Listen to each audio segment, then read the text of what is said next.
వంకాయ, టమాటా, పచ్చిమిరపకాయలు, ఉల్లిగడ్డ. ఇప్పుడైతే గిన్నె పెట్టి ఆయిల్ వేసుకున్నాం. ఇక్కడ ఆవాలు, కొన్ని మెంతులు, అవైతే గోలాలి. అయితే చిట్టపట్టు అంటున్నాయి. పచ్చిమిరపకాయలు, ఉల్లిగడ్డలు,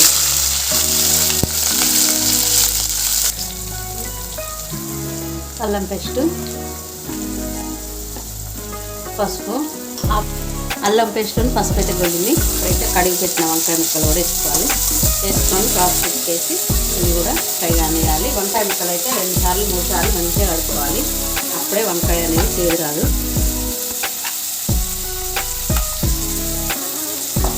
వంకాయ ముక్కలు వేయంగానే ఉప్పు ఎందుకు వేయాలంటే చేదు రాకుండా ఉంటాయి, నల్లబడకుండా ఉంటాయి. వక్క అనేది గోలుతుంది మంచిగా.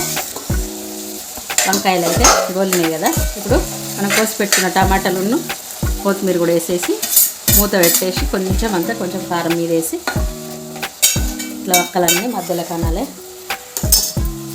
కొంచెం కారం,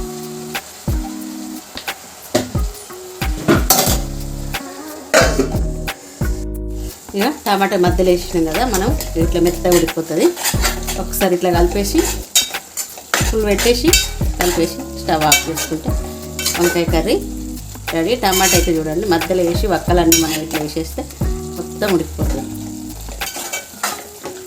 ఓకేనా ఫ్రెండ్స్?